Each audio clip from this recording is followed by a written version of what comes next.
সকালবেলায় অফিস যাত্রা, স্কুল যাওয়া, বাজারের ব্যস্ততা, তারই মাঝে এক ঝটকায় থমকে গেল মহুলা মোড়ের জীবনযাত্রা। সোমবার সকালে বেলডাঙ্গার মহুলা এলাকায় ঘটে গেল এক ভয়াবহ সড়ক দুর্ঘটনা। সিগন্যালের কাছে দাঁড়িয়ে থাকা একটি মোটর বাইকে আচমকা পেছন থেকে ধাক্কা মারে বেপরোয়া গতির একটি ডাম্পার। মুহূর্তের মধ্যে রাস্তায় ছিটকে পড়ল রক্তাক্ত দেহ। মৃত্যু হলো গর্ভবতী মহিলা ও তার স্বামী।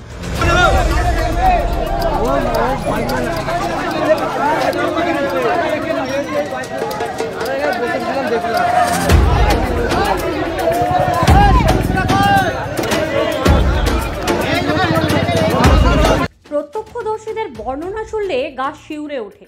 তারা জানিয়েছেন, ডাম্পারটা যেন পাগলা ঘোড়ার মতন ছুটে এসে বাইকটাকে গুড়িয়ে দিল। ধাক্কার পরই বাইক দুটো দুমড়ে মুচড়ে যায়। ঘটনাস্থলেই প্রাণ হারান ওই দম্পতি। স্তব্ধ হয়ে যায় রাস্তার চেনা খোলা হয়।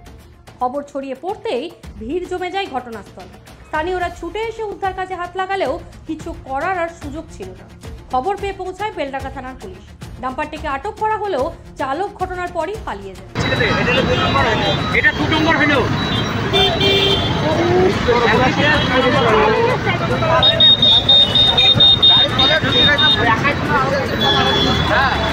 আরো থাকলে তো আরো মেরে দিত।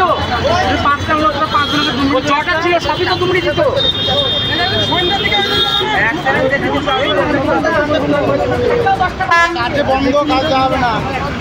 এই মর্মান্তিক ঘটনায় শোকের ছায়া নেমে এসেছে গোটা এলাকায়।